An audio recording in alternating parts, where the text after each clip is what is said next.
On behalf of the Center and Dean Smith and faculty staff at the UB School of Social Work, we welcome you to our Spring 2008 Distinguished Scholar Series. The Buffalo Center for Social Research was established in 2005, and it's located within the School of Social Work, and it is their research center. So we have a variety of people from other disciplines that collaborate with us and are associated with the center.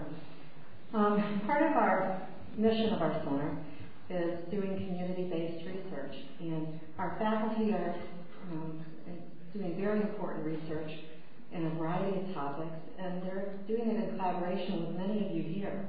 Many of the agencies represented here today are collaborating and are important partners in the research that we're doing together, and we value that, and we thank you for that involvement with us.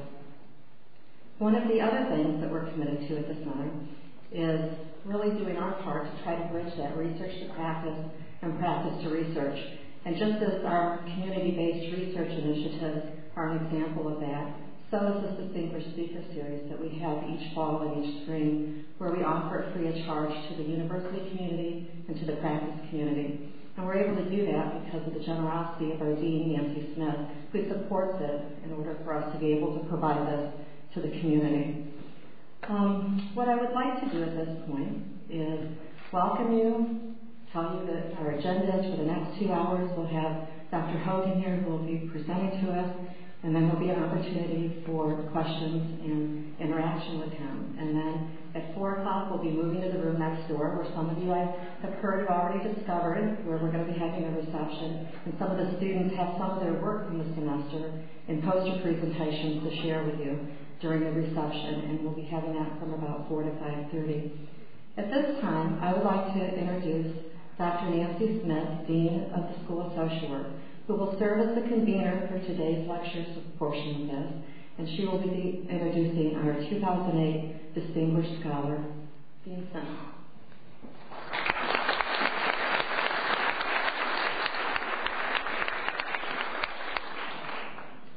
Thank you, Catherine. I want to thank you and your staff for all your hard work in putting this together.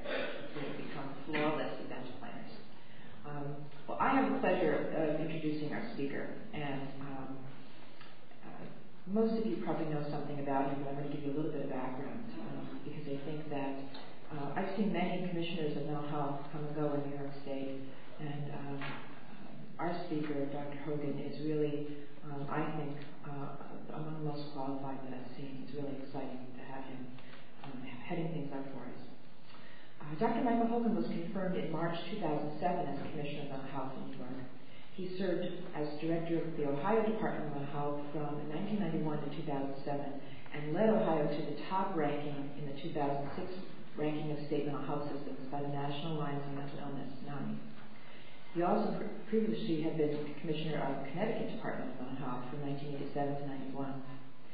He chaired the President's New Freedom Commission on Mental Health in 2002 to 2003 and was appointed in 2007 to serve on the board of the Joint Commission on Accreditation of Healthcare Organizations, JCHO. And he was in that role representing the behavioral health field.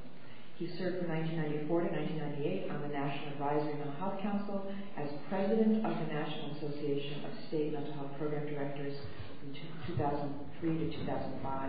He's co-authored a book and several national reports and written over 50 journal articles or book chapters. In 2002, he received the Distinguished Service to State Government Award from the National Governors Association and the Distinguished Service Award from the Alliance for the Mentally Ill. In 2006, he received the Special Leadership Award at the first national meeting of the Campaign for Mental Health Reform and the SPAN USA Allies for Action Award from the Suicide Prevention Action Network. And in 2007, he received the Barton Distinguished Fellow Award from the American College of Mental Health Administration. So you can see we're very fortunate to have someone this distinguished both as our commissioner and here to speak today. So please join me in giving a warm Western New York welcome to Dr. Michael Hogan. There are lots of you out there, and many of you are quite far away. And I hope you knew that I was using a 13-point type. We'll see. It's really good to be with you. It gets me out of Albany, which is a good thing these days. And aside from the delight of being with you, and in Buffalo in April. To be called, even if briefly, a distinguished scholar is way better than most of what I'm being called these days. So we have a very diverse audience of people who provide care, who are advocates and family members who work in hospital settings and in community settings, and students, and many of them also involved in practice. And I'm going to try to cover also an impossibly diverse agenda, which is to speak a little bit about the macro status of mental health care in America, some of the particular challenges that face us in New York State today, to tie that to some of the things that we're trying to do at our level to make a difference in that regard. But I hope to keep reminding myself and reminding you throughout this whole thing that if this event, in a sense, is sort of a one-session intervention, which in a way it might be described as, I wouldn't expect it to have tremendous potency. I mean, I hope it's somewhat entertaining. I hope you'll learn a thing or two. But for this system to change in the way it needs to change, as well as to sustain in the way it needs to sustain, it's going to rely much more on you than on me. So I'm going to try to cover a lot in a very brief period of time, and hope to leave some time at the end for questions or discussions about all those things that I didn't get to, which may have been the one thing that you hoped I would talk about here today. Oh, that's good. So the technology works. Go back, go forward. It's a nice feeling of control. You know, we all would like to have a little control over something. I would. Don't have much. This is good. So to start with just some, I guess, mental health 101 about the significance and prevalence of these disorders. This is the stuff that they teach us, the stuff that's covered in the textbook. That mental illness has both a high incidence and prevalence. Oh yeah, thanks. As the Surgeon General's report told us, and as a number of the epidemiological studies have indicated, experience of mental illness with 1 in 5 or 1 in 4 Americans in the course of any year, and over the lifetime, about half of us will experience an episode of a mental illness. There's an interesting little sidelight there that some of you may have heard me mention, that when the Surgeon General's report was about to be finalized and Dr. Satcher was going to go from being just the Surgeon General of the United States to the nation's chief spokesperson about mental health issues, he spent a lot of time getting up to school on how to communicate. And in point of fact, they did some public opinion polling, not to tell him what to say, but to help him frame the messages in a way that people would be able to understand them. And so we're in a political silly season right now, and this will sort of come as no surprise, that one of the nuggets of communications genius that came out of the polling was that Americans could understand and accept that 1 in 5 Americans would experience a mental illness every year. But if you told them that 20% did, they wouldn't go for that. Okay, so prevalent conditions. So we also know that if people get the right stuff early, the outcomes are good. So a lot of us are probably familiar with that slide. It's probably overused to this point, that shows the efficacy of acute interventions with different serious mental illnesses, schizophrenia and bipolar disorder and major depression and so on, that look at the question of when somebody is in the middle of the acute phase of the illness, to what extent do we have the treatment technology that's able to get the illness from an acute phase sort of down to a dull roar, with the success rates in treatment ranging from 60 to 80%, whereas if we compare that with the success rates of acute interventions for some other major illnesses, cancers and so on, we have much lower success rates, so to speak. So we've all taken the pledge, and we've all seen that. The unfortunate reality, however, is that the mental health system in America is one where, on average, people experience persistent delays in getting care that isn't very good. So to put that in perspective, for example, I'll just cite two statistics in that regard. One of them from, what were the two statistics I was going to say? From the update of the National Comorbidity Study done in the early part of the century that I'll come back to in a little bit, that found, looking at, in a sense, the careers of treatment and illness of people with a serious mental illness, that the average age of onset of a mental illness in the United States, that is the average age that somebody is when they have their first episode of an illness, is 14, and that 75% of all people who will experience a mental illness will experience it by the age of 24, and the average time from first symptoms to entry into care is 9 years. 9 years. So that just goes to the delay. And of course, there are lots of reasons for that. Some of them have to do with supply of care, because we know that there are, in many cases, waiting lists and so on, and sometimes there's rationing if people come through managed care. But those are the hurdles at the end of the race.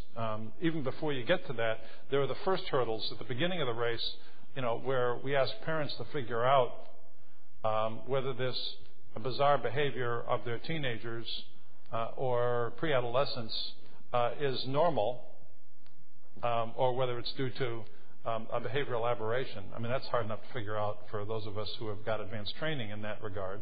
Or to figure out ourselves if this malaise that we're feeling or these problems is just down in the dumps, or it's something that goes beyond that. So it's very hard for us to recognize this, and we don't teach about that in high school. We don't teach about that, generally speaking, in college. And so by the time we're faced with that ourselves or in our own families, we're trying to figure it out for ourselves. So, and then once we get past that hurdle, we get the next hurdle of stigma, where we ask ourselves, is it actually worthwhile to go get care for this, when the very act of getting care might expose me to some kind of a backlash at work or in relationships or so on. And so we have people making, horrible, rational decisions to not get care because of a perception that they have that the orange isn't worth the squeeze. Well, what a commentary that is. So you add up all these delays, figuring out what's wrong, deciding to get care. Where do you go?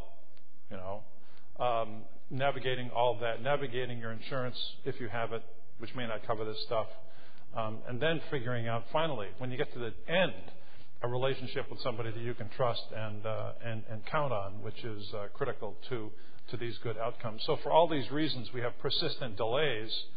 And the other statistic that I was thinking about had to do with the percentage of care that is received by people that really is supported by evidence. What we've taken to calling evidence-based care, which is a big focus at UB in the School of Social Work, which we appreciate. Now, of course, as a quasi-practitioner, I'm not a practitioner in anything real. I'm a practitioner in trying to make these systems work. I actually have no clinical competencies whatsoever. But as a practitioner, I am fond of pointing out to the researchers that they haven't tested a lot of what is being done that may very well be efficacious. And so there are things that a lot of us are doing that may very well be effective that are not evidence-based because nobody's getting around to testing them.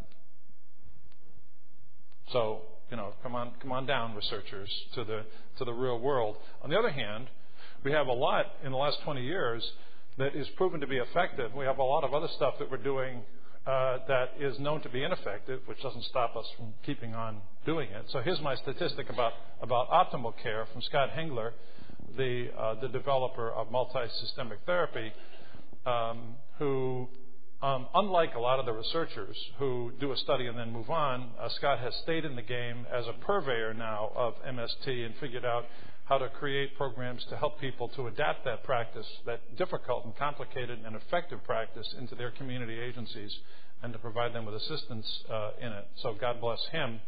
But Scott's statistic is that if you look at all the adolescents in the United States that are in need of or could benefit from this kind of an integrated approach, who are dealing with multiple conduct and family problems, et cetera, et cetera, et cetera. So his best estimate is that 2.5% of them are getting evidence-based care. So we have on average, these big delays in getting into care, and a lot of times, that's sort of an extreme example, but even so, I'll show you some statistics that are a little better. Even so, the average situation that we have is that people wait a long time to get the stuff that isn't necessarily the right stuff. And then because of that, we have these high levels of distress and disability. So, for example, this is a slide, a chart we had in the New Freedom Commission report, borrowed from the WHO. So this looks at, for all these different kinds of illnesses represented here, what percent of disability that is attributable to an illness is caused by different kinds of illness.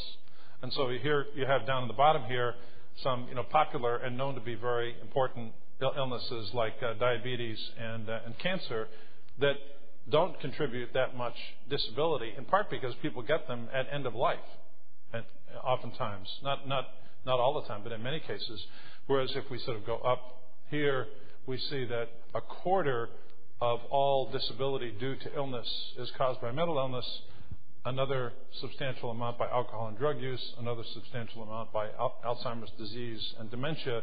So if we would ask the question, what percentage of disability that is due to an illness is due to a brain disorder? We find out that half of all illness-produced disability is due to brain disorders, which is, not the impression you'd get if you'd be reading the science pages these days. So, that's the 101 part of mental health that I hope everybody knew already.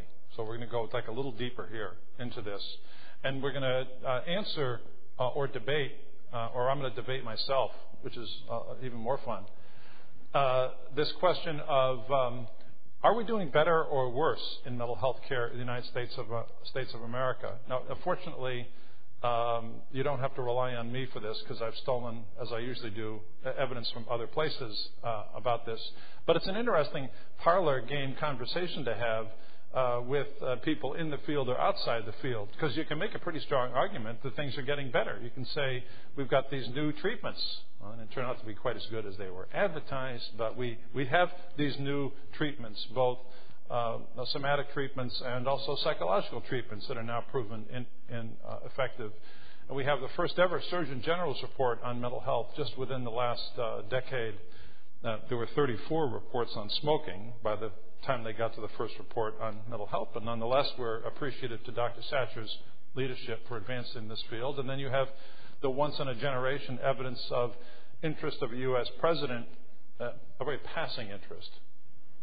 But nonetheless, anytime we in mental health get a day of a president's term, we ought to be grateful for it. And so we got one day out of this president and to launch this commission. So you can say, this is good. We've got treatments that are developing, and we've got evidence of a high level of attention. On the other hand, all you have to do is say the word deinstitutionalization, and everybody knows that the whole enterprise is a failure. They just sort of know it because it has such a bad taste in people's mouth. And we have the phenomenon that the L.A. County Jail contains the biggest psychiatric hospital in the United States, et cetera, et cetera, et cetera. And then we've got these periodic media perceptions and also to some extent realities of violence involving somebody with a mental illness. And you sort of take this side of the argument, and it's easy to say things are getting much worse. They're not getting better. So it is interesting, and it sort of grounds us at some level, because we always gripe about this. It was so much better 5 years ago, or 10 years ago, or 20 years ago, whenever we started, that there actually is some evidence now on this question of how are we really doing. And to some extent, I think it's useful to get grounded in the actual data about how we're doing and thinking about where we ought to go from here. And then there is this question about whether research will lead us out of, the 1990s were the decade of the brain. It was the decade of the brain from the National Institute of Mental Health. Did you notice? That all the new treatments that developed, that some of my best friends are basic science researchers, so I'm not mad at them. But the promise so far exceeds the product. Not surprising when you think about the complexity of the brain, right? That we would be further down the road in the genomics revolution with respect to other simpler diseases than we would with respect to conditions of the most complex organ in the human body. So my source, and a number of you will have seen some of this before, that goes at this question is this wonderful book by two colleagues, Richard Frank at Harvard and Sherry Gleed at Columbia, who set out to answer this question using real data of are people with a mental illness in America better off than a generation ago or not? And to answer it, as I said, with data. The book is actually a great read. You know, it's skinny, and if you have any interest in mental health policy, it's like way better than getting it from me. And I'm just going to give you the highlights of it. So it turns out that the answer to the question of whether Americans with a mental illness are better off is the title of the book. Better, but not well. So to take you through some of the data just a little bit, that there has been an increase in the percentage of people who receive care that is actually quite dramatic, but most people still don't receive care. That today, as opposed to a generation ago, the care that people get is more likely to comport with scientific standards than it would have back then. Now, we didn't have any scientific standards back then, so the way we answer this question is we take today's, what Richard and Sherry did, was take today's scientific standards and apply them to the care that was, for example, espoused 30 years ago in the leading clinical textbooks. That was their methodology, or one of their methodologies for getting at this question. So the care is better today than it used to be, but we've already said it ain't great. An area of undeniable progress is that because of advances in both public and private insurance programs, we pay less of the burden of care out of our own pockets than we used to. But once again, the cost of care, although we've made dramatic improvements in mental health care, the costs of care are still disproportionately borne by people with a mental illness compared to other kinds of illness. That it's quite dramatic when you go through this, as I will, to see the extent to which public resources, SSI, SSDI, Medicaid, Medicare, and so on, have provided tangible benefits to people with a mental illness compared to a generation ago. Yet at the same time, as everybody knows, to live with a serious mental illness in the United States of America, the richest country on the face of the earth, is to live in abject poverty for most people. And a variant of the same thing, so that the living circumstances for people with a mental illness are on average somewhat better off, but there's a downside to this as well. So first piece of data here. And this slide illustrates the difficulty of doing this kind of research, because if you're trying to do this research and have it be valid, you want to get a basis for comparison today where you had the same kind of data that was gathered 10, 15, 20, 30, 40, 50 years ago. So you're not comparing apples and oranges. And a lot of times we don't have old databases that are consistent with the way we'd ask those questions today. So it's really hard to compare. So their comparison of the number of people receiving mental health treatment here goes from two sources. And so you see two bars here. The light bar is from the first national comorbidity study conducted in the early part of the 1990s, and the blue bars are the update on that study conducted in the early part of this decade. Now, the national comorbidity study was a very detailed household interview of 9,000 people with a stratified sample that included some scales to measure illness that were buried in the questions, so that the investigators could track the actual clinical status of people to some extent, as well as find out what care they were and receiving and so on. So what you see here is the percentage of the entire population that's getting any care, the percentage of people with a disorder who are getting care, and I guess I'd rather focus over on the right here, comparison of just like 15 years ago and 5 or 6 years ago, the percentage of people with a serious mental illness who are getting any care. So really good news, increase of, I don't know what that is, it's like a 40% increase in the percentage of people who are getting any care. Good news. Bad news. The percentage of people with a serious mental illness who are getting any care still tops out at less than half. Question. For those of you that have been around for the last 15 years, has there been a 40% expansion in access to mental health care in the last 15 years? Have you noticed that with your budgets? I don't think so. No. So, is this a lie or what? It turns out there's a one-word answer, which some of you have heard before, so I won't ask the question, to the question of how come when it seems like resources are generally flat, we complain about resources being cut, they're usually not being cut, but they usually are flat. How come when resources were cut, is there a 40% increase in the treated prevalence of mental illness? And the one-word answer is Prozac, which is an interesting object lesson. So here comes along this new medicine, and maybe a little bit of that is the direct-to-consumer advertising, although not a lot of that was done back then. That's a more recent phenomenon. So what you have here is a medicine. It's not like it's a wonder drug. Actually, in the hands of the best clinicians, the research suggests it's about equally effective for the treatment of depression as the tricyclics and the other medicines that were available 20 years ago. So how come a big increase? It's not because it's better. It's because it's easier to use. And so this big increase in the treated prevalence of mental illness, and if we actually were to just take the people with depression, today 50% of people with depression are getting some kind of treatment.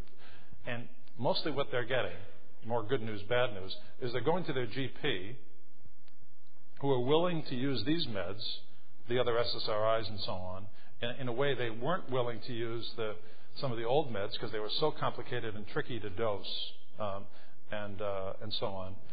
So they're willing to go to a GP, and their GP is willing to try this. The GP is not giving them the cognitive behavioral therapy that really help them in the long run get control of their own illness and condition, and is trying a dosage of the SSRI that might not be adequate and might be stopping that intervention when the patient says after 4 or 5 weeks, I feel a little better, but it's not worth it. So this is a gross oversimplification, but generally what we have is a dramatic increase in people getting mental health care, which consists of an inadequate dosage of treatment from a GP. So it's kind of good news, I guess, in a small way, but it's not as good for sure as we'd like to hear. So here's an example of that second phenomenon that I described, which has to do with the percentage of care that is given that comports with the research evidence.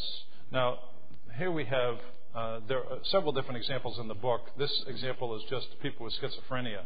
And here's the methodology for this study. So you probably have heard about the Schizophrenia Port Patient Outcomes Research Team in the mid-90s, which reviewed every research article that existed at that time about the effectiveness of treatment for schizophrenia, 2,000 articles or something like that, and put them in some kind of a big research machine, I don't know how that works, and smush them all together to deduce what the evidence really was.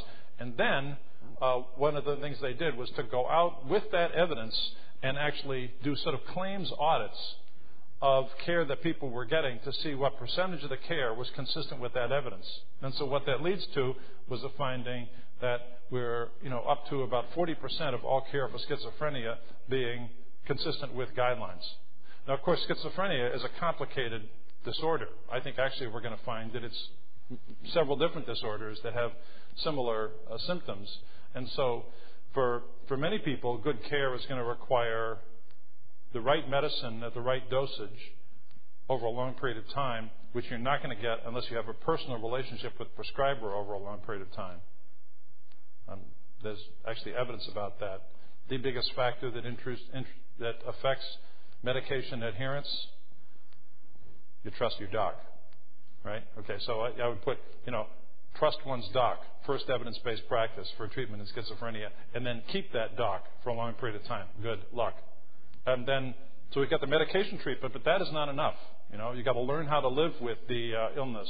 So it's going to take some kind of, I would call it coaching, wellness management and recovery, or some approach like that to give you a tool kit for your own self to know, I'm starting to have these thoughts, I better do something.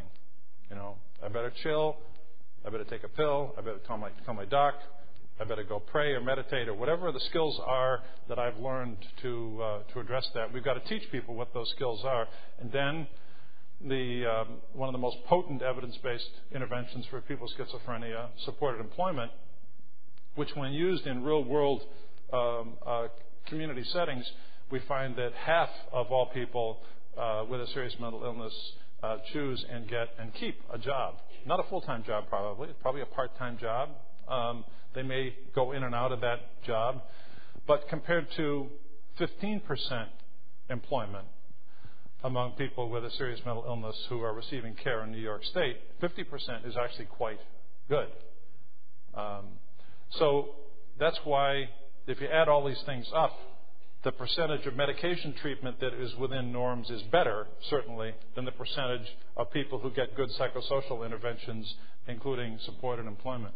So, then the research team went back and did the same kind of retrospective analysis back in 1975. So, and again, if I was providing care in 1975, I would have been a little ticked at this because it's like, where were you guys? You didn't have any evidence back then. We were doing the best we could, and you say we weren't doing so well. But nonetheless, here's what the data shows. So the good news is a lot of improvement here, about another 40% improvement.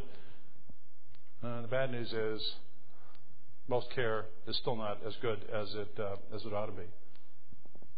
An area of genuine progress has to do with the percentage of care that is paid out of pocket. So that's what, probably can't see it, but where it says the percent OOP, that doesn't refer, for example, to like my administrative behavior. Oops, it's OOP is out of pocket here. So what you see for MD visits, for non-MD therapist visits, for drugs, and for inpatient care. So what you see is pretty substantial increases, especially in those areas where expansion of insurance coverage and parity have made a difference. So a lot more care is going to be picked up and covered by insurance today than it would have been the case in the past. But this is one when you mention it, because we all have opinions about this, whether or not the opinions are based on facts. But this is a part of the study where Richard and Sherry got data on the housing status, sort of where were all of the people with the most serious and persistent mental illness living. This is a very narrow definition that focuses on those individuals more than just serious mental illness, serious and persistent with disability. What settings are they living in over time from different kinds of surveys here? So what they're looking at is the percentage of people who are living in these settings, which, for the sake of argument, and sort of reasonably, they label as bad settings. The percentage who are institutionalized or are living in board houses, flop houses, Bowery hotels, those kinds of places on a national basis. And so what you see is a pretty dramatic decrease in the number of people who are living in those bad settings over this 30-year period of time. But what we've also seen over that period of time is a dramatic increase in people who are either homeless or institutionalized. So this is the percentage of these individuals who are homeless or institutionalized in 1970, and then again in 2000. So some progress, a very long way to go.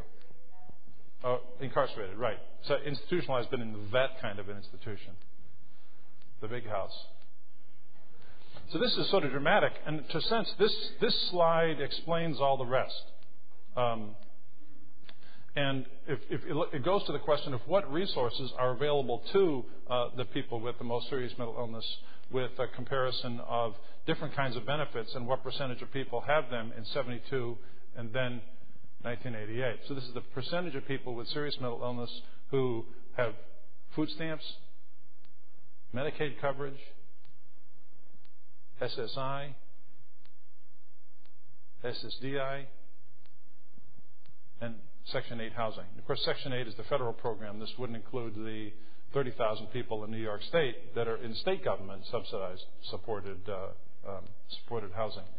Well, this is sort of a big deal on the one hand. This is a lot of access to increased resources. Now, they're poverty resources, right? This is not a good standard of life. It's not what we want for ourselves. It's not what we want for a family member, but it's better than nothing.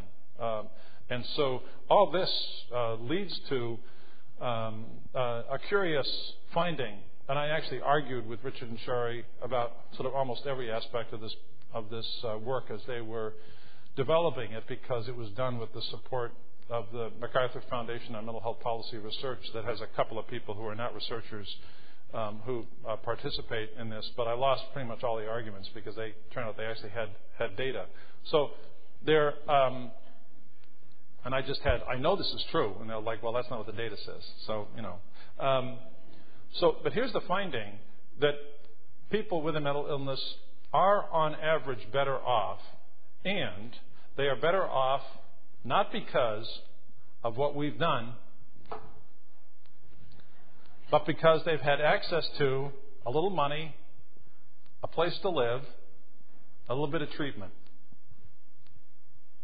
So if you sort of think about the language from the President's executive order creating the new Freedom Commission, that the mission of the commission was to recommend changes that would allow people to live, work, learn, participate fully in their communities, not go to program, take your meds, avoid all stressors, have a boring life. So it turns out the President and most consumers sort of have it right in an empirical way. Now, this is not to denigrate the critical nature of treatment as the thing that often allows people to live with those benefits and to escape the netherworld, the worst netherworld of mental health care.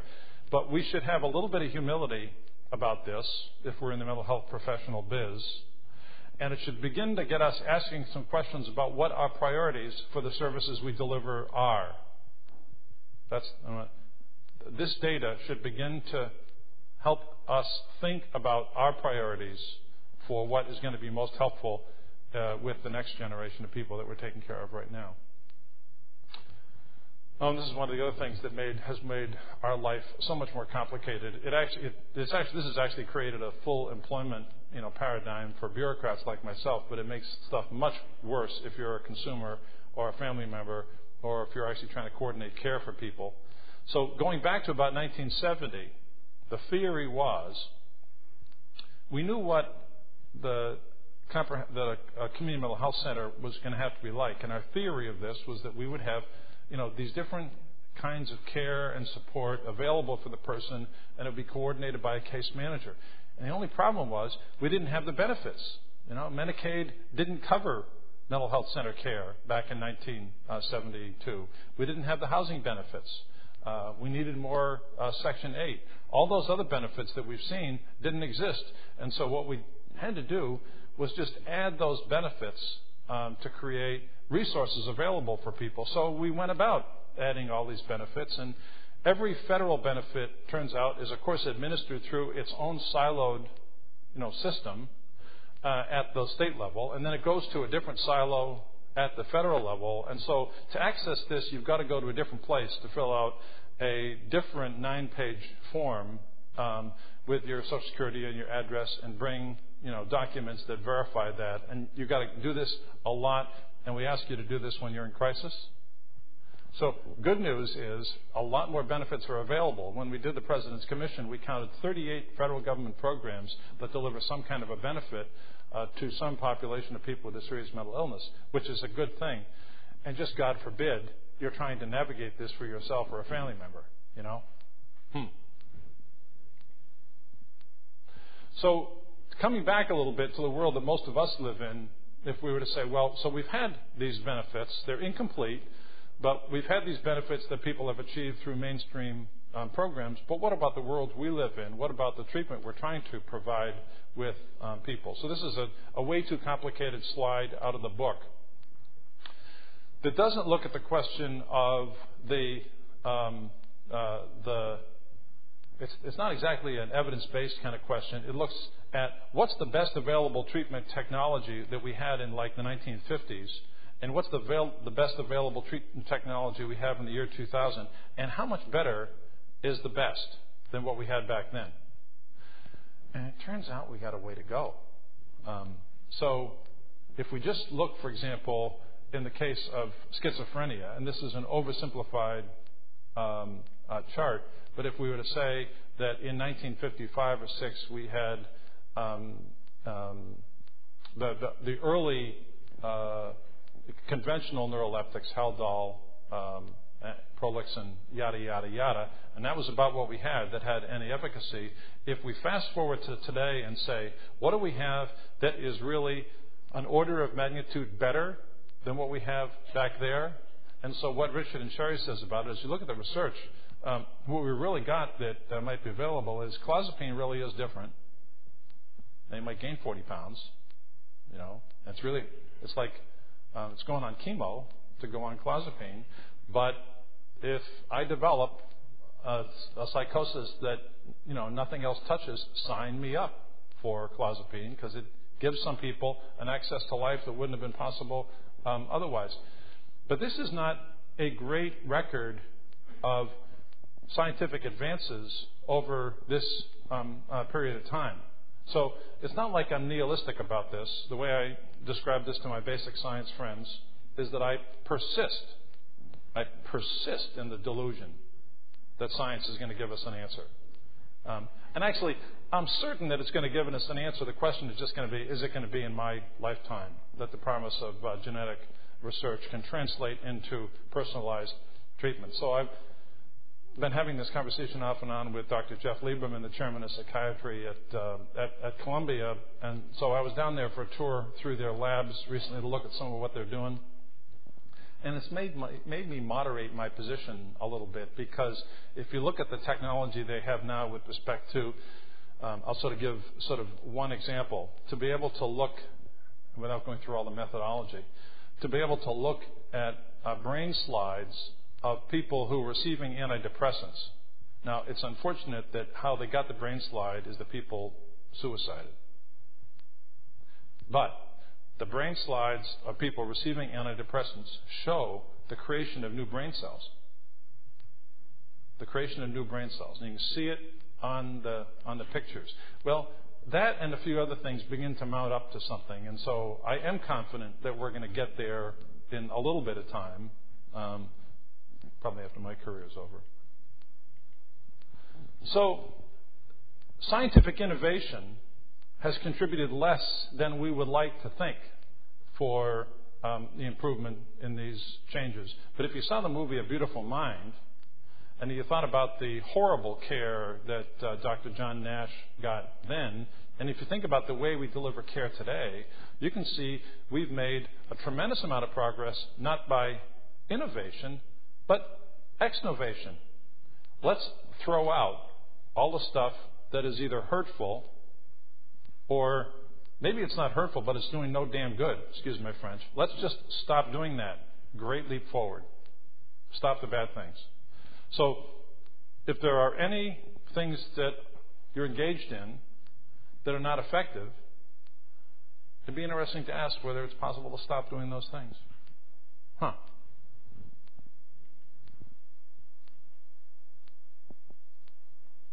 So stepping back and looking at that this is like we did 101, this is the 201 or 301 or something like that. Some improvements for sure in the life of well-being with the people, mental illness. The biggest improvements have come not so much from the benefits of the treatment we deliver, but from helping people to achieve a life. The promise of research, and indeed a lot of what we do to make a discernible difference, is still to some extent a promise. So now let's sort of turn to, okay, so what about New York State? This is like fine at a view of 50,000 feet over the last 50 years, but what about today? What do we find?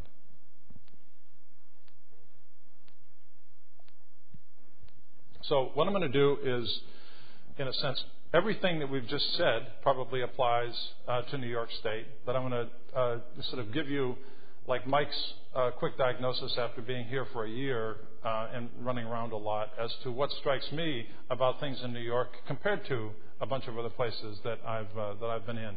So here's one paradox. I cannot figure this one out. Like, I've never seen so many inpatient beds, and nobody can get in. What is up with that? I've never seen so much mental health supported housing. It's not available for anybody. And you can't even get into outpatient care, which is the lowest cost form of care used by the great majority of people. It's the care that it's the only form of care that most people with a mental illness will ever use.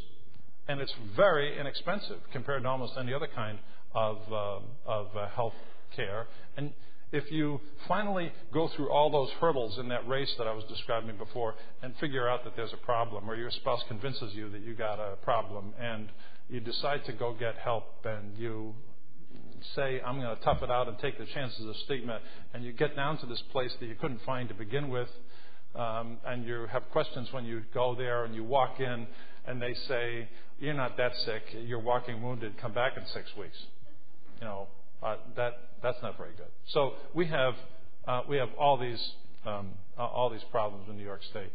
And then I want to start off by saying I have not shown this slide to the governor, either one of them.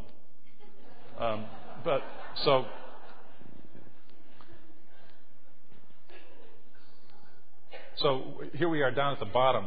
So this is us. So we're spending more on mental health care than any place else in the known world. And the other thing, please don't tell the governor this part, but this is just the budget of the Office of Mental Health. This doesn't include the rest of Medicaid. So, and I see here that, so we're spending more than anybody else, and in per capita income, New York ranks about 20th. So, is it really smart to think that the strategy for this is they're going to give us a lot more? And we can try, and I promise I will. Don't get me wrong. I'll be all about that. Go get that money in the budget. It's just might not be the best strategy to fix all this. So here's another dimension that's particularly strong in New York State, and I've never seen a housing crisis like the housing crisis we have, and it's got 3 components as far as I can tell. So here's one component of it here. This is a complicated chart. This line is the monthly SSI. So in SSI you get the regular SSI and you get the state supplement. So you put those 2 things together, and it's like $680 a month or something like that. This is the average rental cost of I can't really see it, but they're 2 lines. So one of them is like an efficiency, and one of them is a 1-bedroom apartment. This just is like fair market data on rentals in the newspaper or something like that. So here we have the United States nationally, upstate New York. The rest of this is all downstate.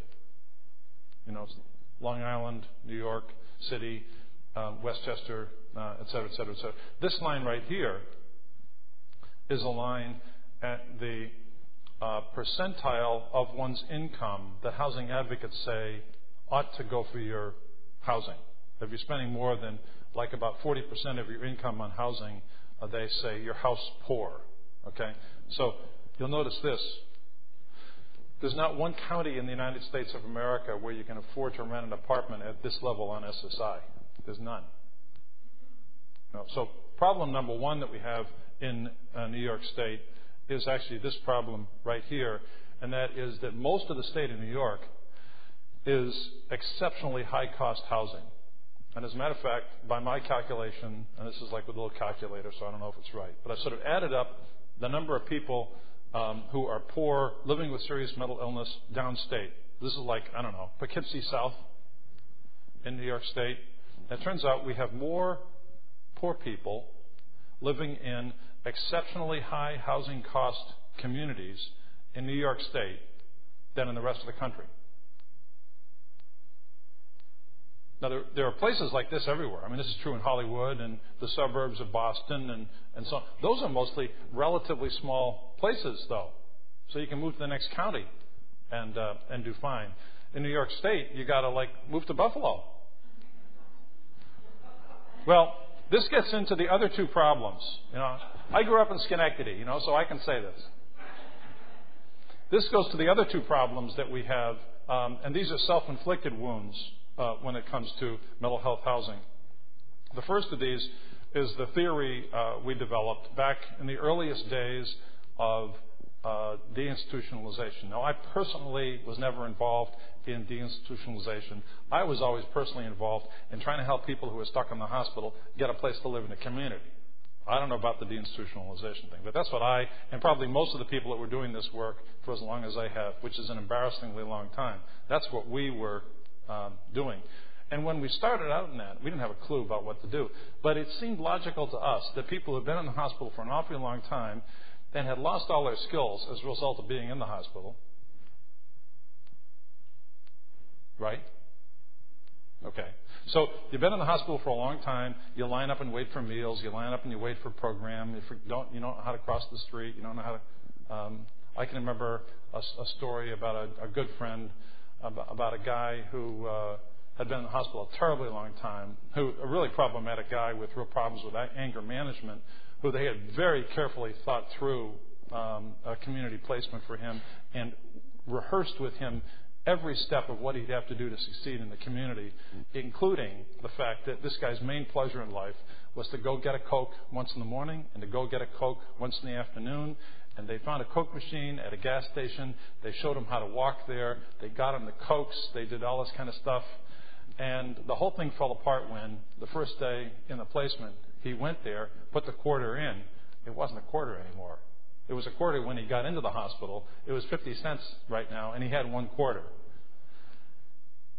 And bad things happened, and he ended up back in the hospital, So, but the story, in a sense, tells this thing about how we sort of figured this jump from being in the hospital to being out on our own is like too big a jump. So we need something in between. We'll have a halfway house, and then a three-quarter-way house, and then we'll have supported apartments, And so we've now got a continuum of housing options where, actually, if you go through the whole continuum, you've got to move 10 times.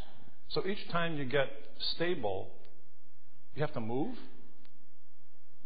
Now, I just moved last year, and although at times I'm wondering about my reality testing, I'm pretty confident I don't live with a psychotic disorder, and I barely made it.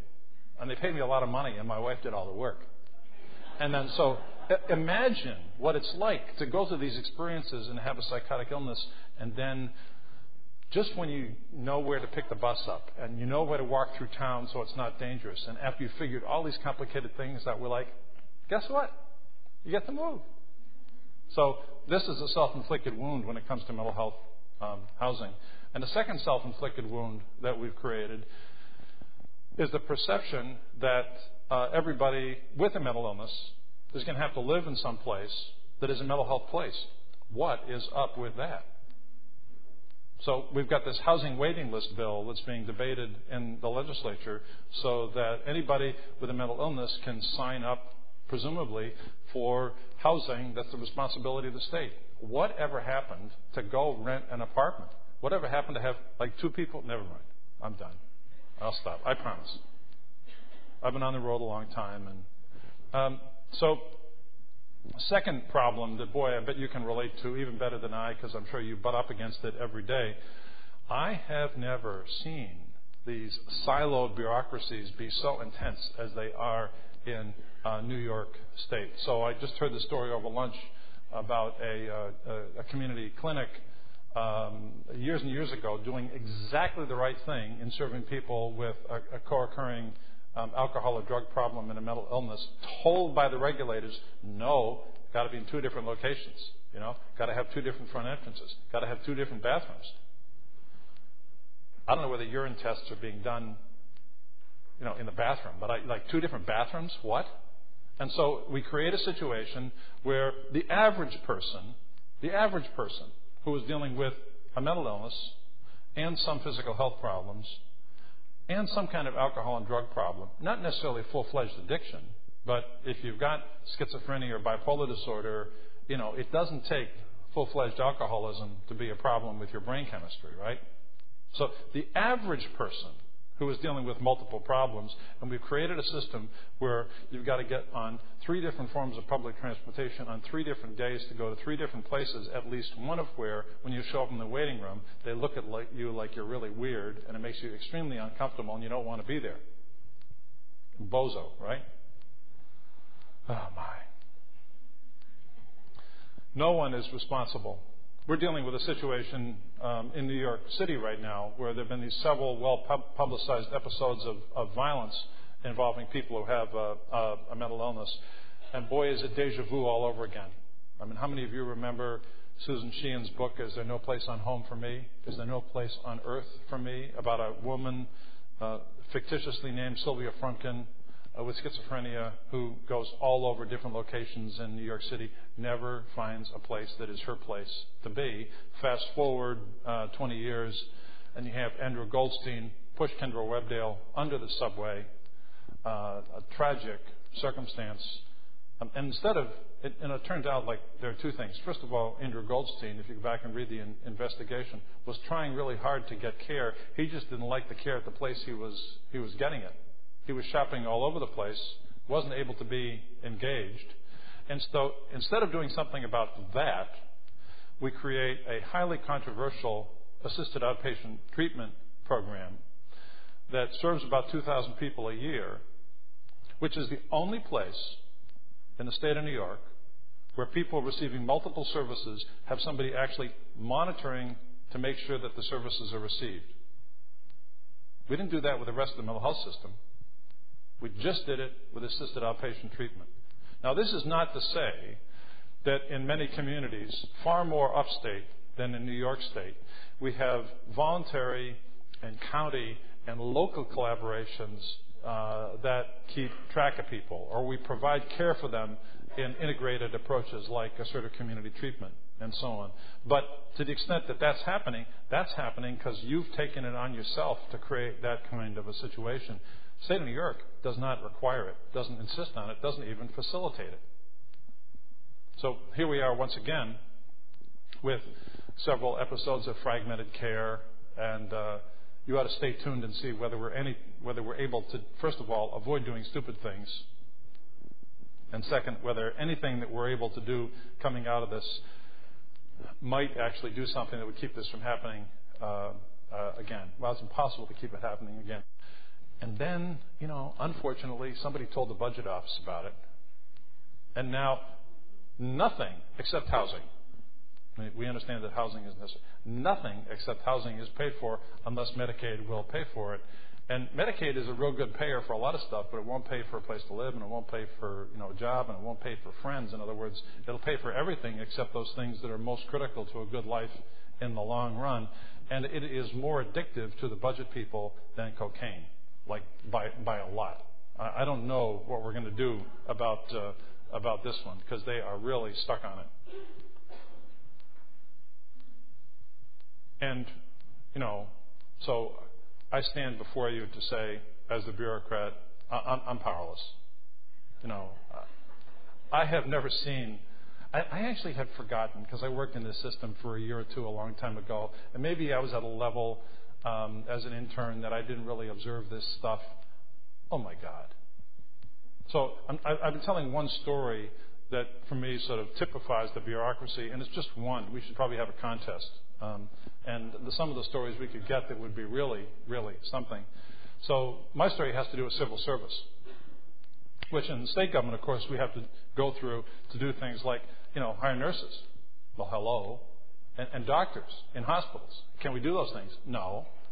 Well, there's one guy. He's a civil servant himself. So the governor can't tell him what to do. Who sits there and decides we'll be able to give a supplement to hire nurses at a rate that is merely $5,000 less than they're being hired next door. And so this guy in this office down there goes, bye-bye. So here's the story. That's not the story. The story is, it turns out to be true because I started checking this out. The very first civil service system in the entire world, New York State, 1888, Teddy Roosevelt, the reformer, take control of government away from the robber barons who gave out jobs to their friends and put a system in place where people would be hired and they would get to keep their job based on competence. Great idea. To the best of my knowledge, every rule in civil service put in place since 1888 is still on the books, though.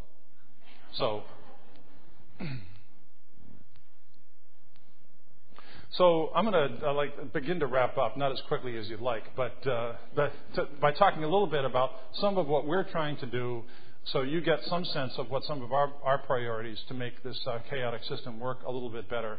And then, so this is the conventional part of it. The conventional part of it is like the stuff that the commission is supposed to stand up here and tell you about our initiatives and our programs and the things that we're rolling out. Which always, when I was in the audience and somebody says roll out, it's like, how do I get out of the way? But so this first is a list of those kinds of things. And then I want to talk a little bit more with you about some of the other things, many of which you're already doing, and maybe together we can do more of that might make more of a profound difference.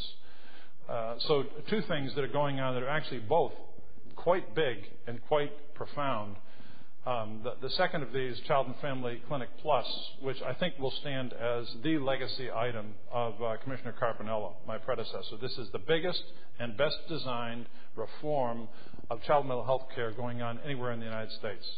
This radical notion of allowing clinicians to be hired at mental health clinics to then go take care of kids, screen them, and assess them and care for them in schools, in foster care settings, in pediatrics offices, and so on, is just huge and is revolutionary and is really different from anything we've done before. So it's really challenging to figure out how to do it according to all the rules. But it's a really dramatic change that we have to make work, and then we have to figure out how to go back and do it all again.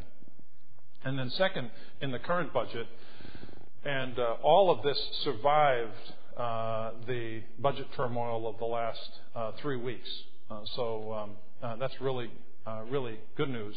So we're doing 3 or 4 things to try to improve access to outpatient clinic care.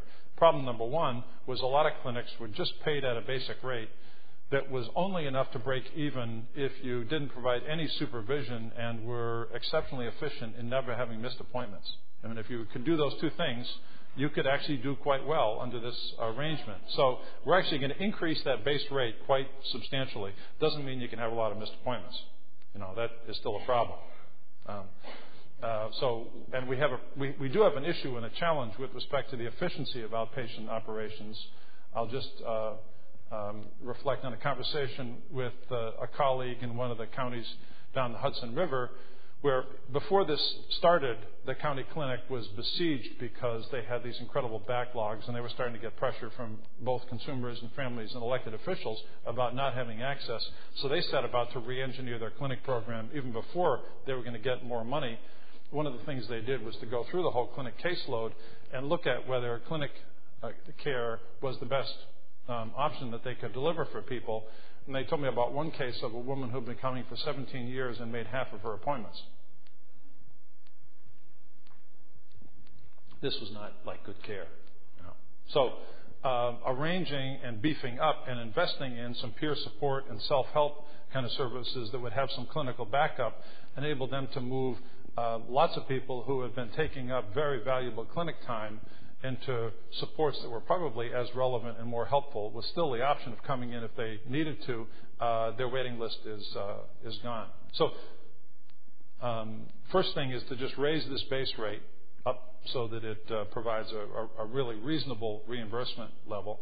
Second is that most clinic programs actually have 2 kinds of reimbursement at once. You get paid at this low base rate, and then there's a supplemental rate on top of that. But the trouble with the supplemental rate is you go along through the year and you deliver a certain amount of care, and the supplemental rate goes away, and you just pay it at the low rate, But you can keep billing at this higher rate, except then at the end of the year you have to come and give all the money back to the state. So the second change, which is huge, is we're going to do away with that. Now, if you have a supplemental rate, keep billing at that supplemental rate for the course of the whole year without having to give every piece of that back. And I think those two things are going to make it possible. And I hope people in this community are able to use their business savvy and clinical commitment to create new clinics in communities where they're not needed and to expand the capacity of existing clinics. And to let that be feasible, we're also doing away with this really bizarre rule that New York has had for a number of years called Medicaid neutrality. You can tell that somebody like in the budget office came up with this, because what Medicaid neutrality means is you can't get an approval to expand outpatient services unless you can demonstrate it doesn't cost any money. So I would have called it Medicaid negativity. By the way, this only applied to mental health. Didn't apply to other kinds of clinic care for really important organs, like the appendix, but the brain. So we're doing away with that. So I hope that both of these changes make a dramatic difference over time as entrepreneurial providers expand access to care. A second thing that I won't focus on a lot, even though I think it is it's of survival importance for the mental health system in general, has to do with the work we're doing with Tom Dodson and all of his colleagues from Buffalo Psychiatric Centers and all the psychiatric centers across New York, which is to sort of change our policy from being combination of long-term care facilities / jails to actually being hospitals. Last year, in 4,000 adult psychiatric hospital beds, costing the taxpayers $800 million, we admitted 3,700 patients. Unacceptable. So people that need continued care, we're going to have to find some other way to get them that continued care without dumping them. And the incredibly valuable resources in talent, in facilities, in competent personnel have got to be deployed to a busier, more active form of care. So I hope in 5 years, if we can do this, and it's going to be very difficult, we have much easier access, especially for very high-need people, shorter length of stay, fewer beds, and an expansion of the outpatient care that is provided to supplement what the private sector can do. Because the outpatient care provided in the OMH facility system is a rare gem. It's the biggest capacity like that in any state in the United States. And to have that capacity not to compete with, but to complement what can be done in the not-for-profit sector is a great asset. So I talked a little bit about housing before, and several different things that also survive in this budget, which are great. One of those things goes directly to my point about the housing problem for people with a mental illness in New York State actually being a housing problem, not being a mental health problem. It's a housing problem. So the legislature has created now a $400 million housing opportunity fund that is sort of a revolving pot of cash to allow developers to finance housing for people who are moderate or low income. Brand new thing. The state has had nothing like this in the past. And we get a seat on the governing board, the advisory board of this thing. And so when the governor had his press release talking about that, there are two uses that this fund will focus on. Affordable housing for working families is one, but also supported housing. So to have a mainstream commitment to supported housing is very important. And then there continue to be new resources in the Office of Mental Health budget, both housing vouchers, 1,500 new housing vouchers in the OMH budget this year, and 500 units in resources for the construction of new housing. We're going to try to do that new housing in a different way, and actually it's learning from people in communities that are doing a good job of it. Because I'm not that smart, but I will tell you that the other thing that's on my plate these days that's taking the most of my time after this New York City thing is dealing with the politicians downstate who are getting a mental health housing program in their community and are not that excited about it. They're not coming and saying, please, can we have more? And So what we want to do is to create more alternatives where we say take 25 units and we put them up as part of a development of a 100-unit place or a 50-unit place that's being developed for ordinary people. And then we have an apartment building that a third of its units will have support available to people with a mental illness who live there, and the rest of the units are available for ordinary citizens. And we think that's going to work better and cause less resistance. As well as, I won't go there, but to try to sort of think through, we're also engaged in a collaborative way with everybody to think through this continuum problem that we have. You know, we got to move 11 times. Can we get to a place where most of the housing that we have is actually like housing? And the support that people needed can be provided by a flexible team. More support if people aren't doing so well, if they just moved in, if they're having a crisis, that they just come out of the hospital, they're doing well, back the support out, as opposed to move to another place and decompensate. And reserving the staffed housing for those people who really need that level of support. The bridging gaps thing, something else that we're working on, is we're going to try to make it possible, so Bruce, that bathroom that you separated and all that kind of stuff, we're going to allow you to go back to the old way. So the notion here is to reduce barriers to entities that want to provide care for the whole person. The substance abuse counseling for somebody who's getting treatment for their depression. So we don't refer them to someplace else. We deal with it here and now. And simultaneously, the ability to deal with the depression in a substance abuse clinic. And one of the very simple things, this is an awfully complicated problem, one of the simple things we can do is get out of the way. Radical idea for state government. But to say have a substance abuse clinic be able to deliver up to 30% of its units of care as mental health interventions without having to come through us and go through the rigmarole of a separate license for that. There are other parts of this as well, which include actually providing people with some training in clinical skills and technical assistance.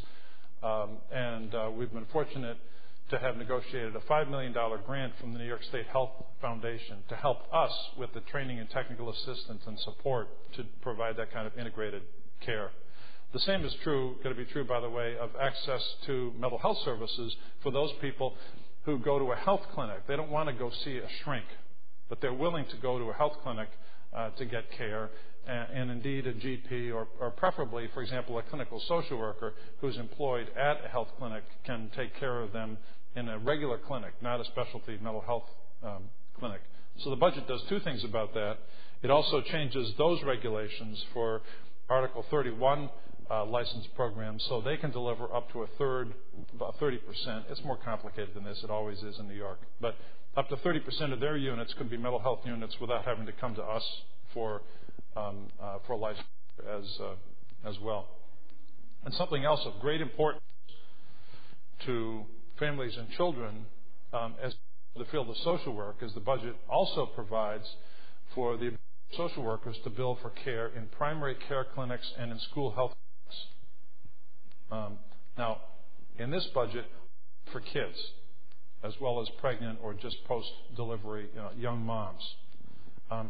But that's just because that's all the health department felt we could afford on this in this particular budget. So there's an advocacy agenda for the next budget to expand the ability of social workers to bill for care in healthcare settings to the whole population. It's as important for old people as it is for kids.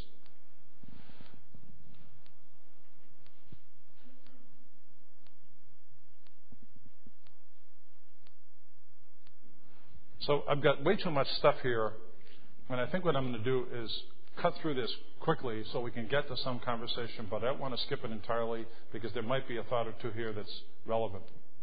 So the second set of change strategies that I was thinking about was not the ones that rely on somebody in the bureaucracy to do something, but in a sense this is trying to put a word on some of the best instincts that are now being deployed in community care settings and in hospitals throughout New York, including in Western New York, and trying to say we need more of this kind of innovation.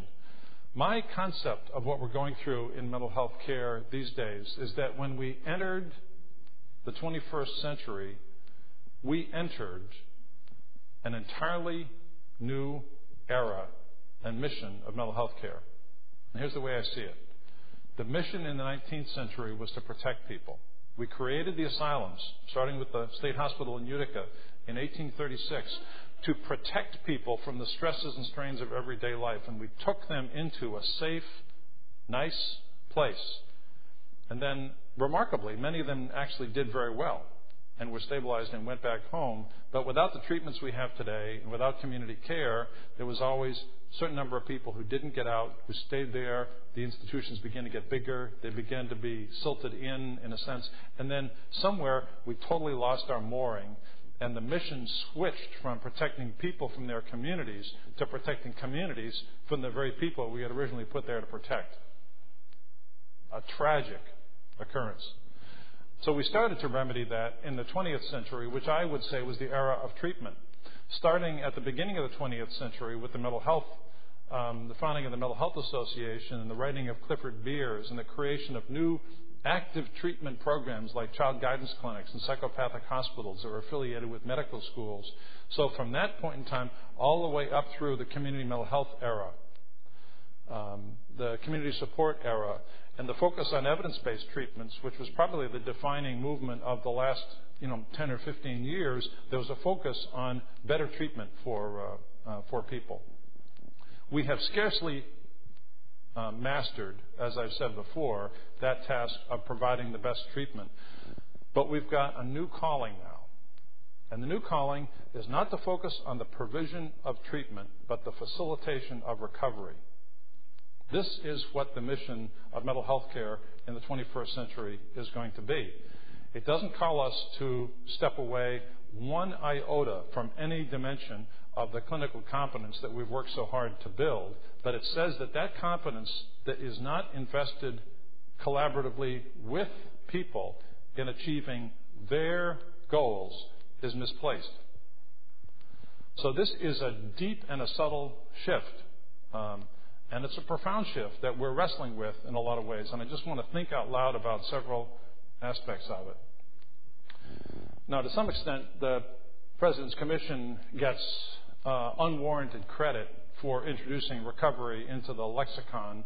And we were probably the first ones to make a big headline out of it, but the Surgeon General talked about it. If you go back and read the Surgeon General's report, and people had started writing about recovery about the same time, as a matter of fact, as the Carter Commission. The earliest writings about recovery were by clinician researchers, people at Yale like John Strauss and others who started out doing, database kind of work, but then for the last 20 years, most of the work that John Strauss did was to listen to his patients and find the patterns that they were talking about, and find the patterns of change in their life, and then to make sense of those patterns and change. So, for example, he told us about the different experiences that people will go through, and how important it was for clinicians to look at where somebody was in their course of illness and recovery and do the right thing at the right time. So, for example, he told us about one pattern that he figured out, and I've seen this myself in talking with individuals, that he called the low turning point. And the low turning point is when somebody has hit rock bottom. It's like the alcoholic deciding to not drink anymore. Where somebody in a psychiatric hospital, or homeless, or lost job, or lost family will finally say, as my kid sister said to me, I don't have to like the medicine, I just have to take the medicine. And so the decision that somebody makes, and to know how to help them frame that decision and get to that place, and then to provide them with the skills when they're at that place. So the first writings about recovery came from clinicians, but then during the 80s and into the 90s, we started to have all these reports by people in recovery themselves, Pat Deegan, S.O. Lee, and many others, who began to tell their own stories about recovery. So by the time that the New Freedom Commission met in the early part of this century, we had an interaction with former First Lady Rosalind Carter. This was not then. This was like when she was, First Lady, actually. She's like 83. Although the schedule that she and President Carter keep is still unbelievable. So we got her to come meet with our commission. It turned out the White House was okay with that, even though she's a Democrat. Tipper Gore not so good. But they were fine with Mrs. Carter. And some of you have heard me tell this story before, but so I called her up. I knew her a little bit from other things and said, our staff had talked. Would you be willing to come? And she said, I'd be happy to come and speak with you. She said, I really just have one condition. And I said, what's that? And she said, I'd like to meet with the members of the commission and the staff in private, not in a big public meeting, which got me very upset because I was all about the C-SPAN, and if she was there, they would have come down, and nobody knew we were doing this work anyway, and it would have been good for publicity. But she knew exactly what it was about and said, the reason why I insist on this is that I know that if I'm there, the focus of the cameras and so on will be on me, and the focus shouldn't be on me. It should be on the work that you're doing today, which is so generous and humble and gracious. So she told us some war stories about their commission, which was sort of interesting. The working conditions for a commission in a Democratic administration where the honorary chair's wife is the president were a little bit different. Not that I had actually remarkably generous support from people in this administration, up to and including the president, who gave us a day of his time to kick the whole thing off. But what we didn't have the benefit of was one of the things that Mrs. Carter described, where they'd be having a conversation about employment policy, and the person from the Labor Department would be sort of resistive. And she would just mention something about that to President Carter over dinner. And boy, at the next meeting, you would have the Secretary of Labor there, and he would be like, we can do this. So she also, in addition to telling those kind of war stories and giving us some good advice, said that she'd been thinking a lot about what was different now, in the early part of this century from then, and how that affected the mission of this new commission. And she said, I'm convinced you have one thing going for you that is very important, because she said there's one change since that time till today that is more important than any of the other changes in mental health care. And what she said was the biggest change is that today we know that recovery is possible for any person. Today we know recovery is possible. She didn't say that every person will achieve it, but the understanding that it is possible is a sea change. And it turns out that this is a subtle shift of great importance. If you go back and look at the literature at the DSM-2 or something like that, you'll see schizophrenia is a disease of irreversible negative course. Not exactly true.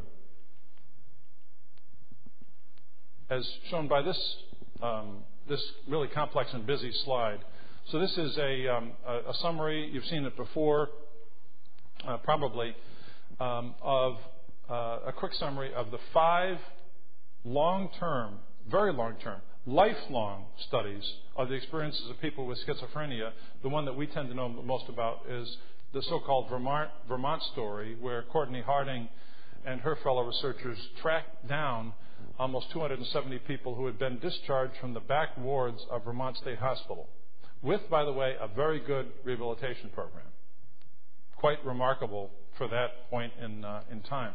But many of these people were totally not engaged with mental health services when they tracked them down 25 years later. And as a matter of fact, the most stunning thing over here is that over 60% of these individuals were clinically indistinguishable from people of their same age and income status in the communities in which they were living. Not like somewhat better, clinically indistinguishable. So that's a different spin on this, right? Now, 30 years will allow a lot of things to happen, and there was some of this that is probably the illness, fading as people got into their late 50s or 60s. And some of it was, and I've heard Courtney tell these stories of after getting into somebody's house and establishing some trust, the person would go over, pull open a drawer full of medicines and say, I've learned how to do this. Whoa. After all this time of wrestling with this and working with different therapists and working with different doctors, to come to an understanding of how to self-medicate that had been learned in a constructive way over 40 years is really something. So this is one of the meanings of recovery that is new to us. Here's a second meaning of recovery, and this is a direct quote that I won't read, and you probably can't, but from the Surgeon General's report. But the key thing about this, so we have this one concept of recovery, which is the getting all better concept. Really important.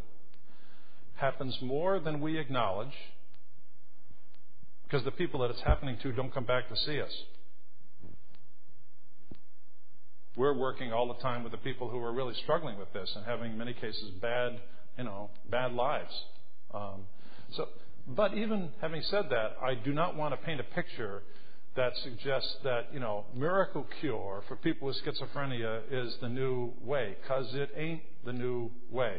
So that first meaning of recovery happens more often than we would like to see, but it's this meaning of recovery that is more critical. Hope and the restoration of a meaningful life are possible despite serious mental illness. Instead of focusing primarily on symptom relief, recovery casts a much wider spotlight on restoration of self-esteem and identity and on attaining meaningful roles in society. So this is what I describe as the Oprah definition of recovery. Live your best life, right? Even though you might have a horrible illness. It is still possible to live your best life. It's a different life, maybe. It might be a better life. I think of Fred Fries, a friend from Ohio, longtime national board member of NAMI, who was, fast-track MBA when he developed, a terrible case of schizophrenia that he's lived with for 40 years, and with learning how to do the meds and learning how to take care of himself, and enormous support from his wife, Penny, went back and became a doctoral-level psychologist, became a chief psychologist in a state hospital in Ohio, not the same hospital where he was institutionalized and declared permanently and totally insane, but a different state hospital, and became a speaker internationally so that he's known by more people in mental health care around the world probably than any other single individual. A better life than he would have had if he hadn't developed this devastating illness. This is a different way to think about it. There are still days when, Penny won't let him out of the house, or Fred will stay home, or he disappears, or something like that. But it's a different definition and meaning.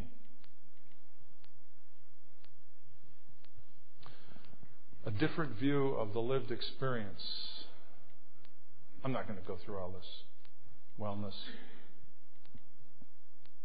No. We stabilize people very well at the first break, right? A couple of weeks, they're almost intact. We send them back. Happens again. Don't teach them how to live with it. It's worse the second time around. And so, for most people, it's like, a really horrible version of Groundhog Day, over and over and over again. And the question of whether we can get to this other phase of figuring out, get off the Groundhog Day, do something different about getting and living a different kind of life. So I mentioned this before, but I come back to this. So what people are telling us, and what the research is telling us about what's made a difference is, it turns out that, and it's not that, I want to say something about the research about wellness and so on, that macro research that finds results overall does not negate, and I don't want to be heard for a second as negating the incredibly complex and difficult and important clinical work with individual people that becomes the major change in their life, right? So that, there's a difference between the big sample studies and each person's life. But this is calling us into the 21st century with a different mission. And so, out of the words of the President of the United States, here's what our nation's top elected official, for at least the next couple of months, says is the mission of the mental health system, as expressed through the charge to the President's Commission. The goal shall be to recommend improvements to enable adults and children to live, work, learn, and participate fully. So this becomes the mission. The real-life outcomes that our people achieve becomes the focus, and the treatment we provide is a means to this end, not a means in and of itself. How are we doing?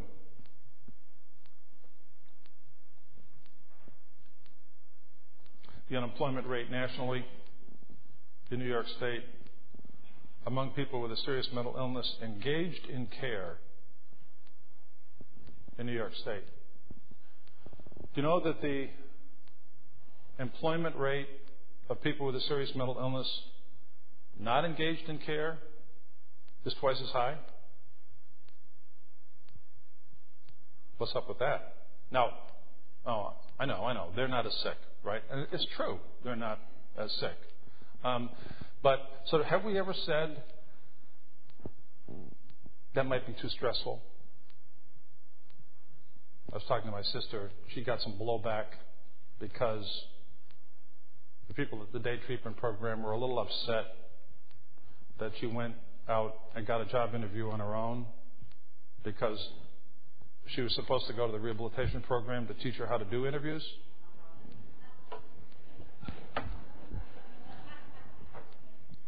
So, this is really complex stuff, and it's made more complex by the fact that the main funding stream we've got for all this, Medicaid, won't pay for this kind of stuff, and if you try to bill it to them, they'll come and get you, right?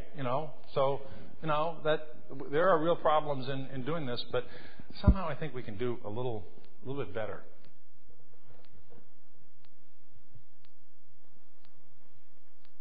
Oh, this was for the basic science people, but they're not in the room. So I finally come to the end, and we'll have just a couple minutes for a conversation. This, my sense of our shared mission here.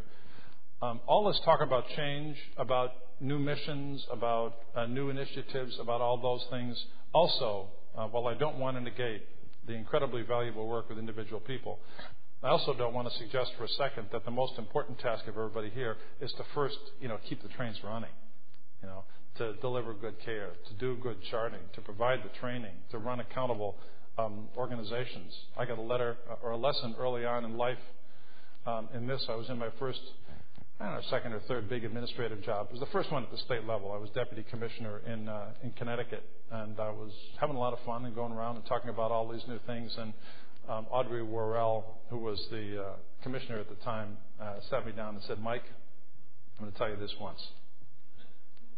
These jobs are 80% scooping poop and 20% having fun." She said, "I want you to have a lot of fun. You got to scoop all the poop." So the first thing for all of us is to take care of our basic business very well, while we also work with a mind on these universal challenges that affect mental health care everywhere. I really hope that the field responds to what I think are extraordinary opportunities to expand clinic care, which has been neglected in this system and many systems for 15 to 20 years. And,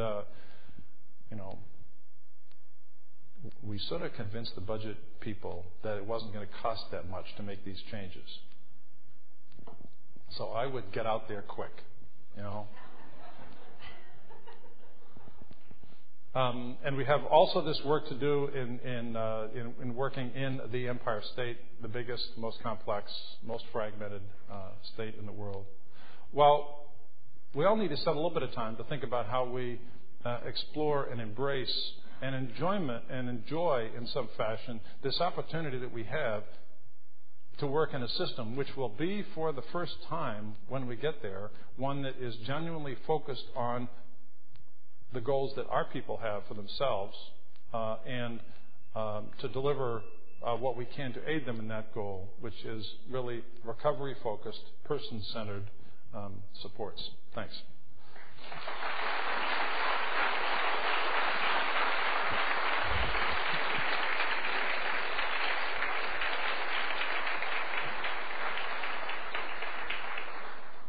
Thanks. So you've been really good for a really long period of time, and so now we come to your opportunity for question, comment, rebuttal. Yes, thank you. Good afternoon. My name is Barbara Fields Evergold, and I'm the president of the Board of Visitors of Buffalo Psychiatric Center. Thank you for being here. My fellow board members are here today. It's wonderful to see you. I said, we got the Board of Visitors, and we got the students in the front, Way to go. I found your presentation very informative and instructive, not bureaucratic, which is what I kind of expected. But tomorrow we have a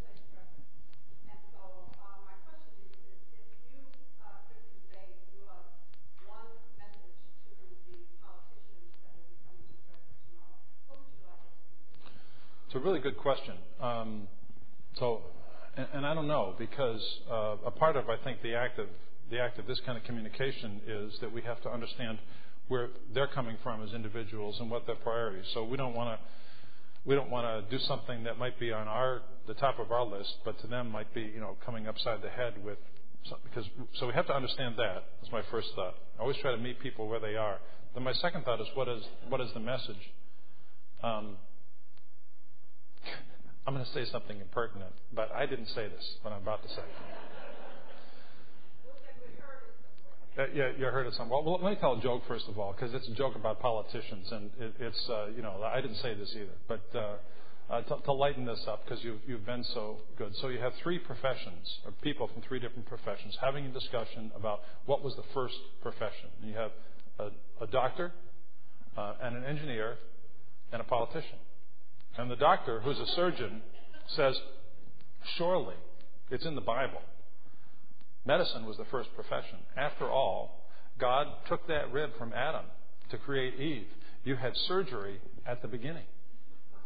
And the engineer says, no, because before all that happened, God carried out this wonderful feat of engineering to create order out of a chaotic universe.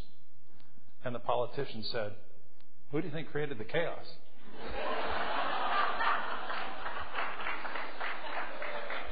So I'll stop at that. The other comment is just I want to be upfront about this, but I don't want to be too upfront about it. I mean, Tom and I have talked about this. So there's this feeling in some quarters that the successful economic rebirth of Buffalo is dependent on a continued revitalization of the arts district that's around the hospital, and the renovation of the marvelous old hospital buildings as some kind of an engine of economic force. The perception that the only thing holding that back is the presence of the psychiatric hospital. And I'm like, forget it. The Buffalo Psychiatric Center is the best thing that community's got going for it. So let's build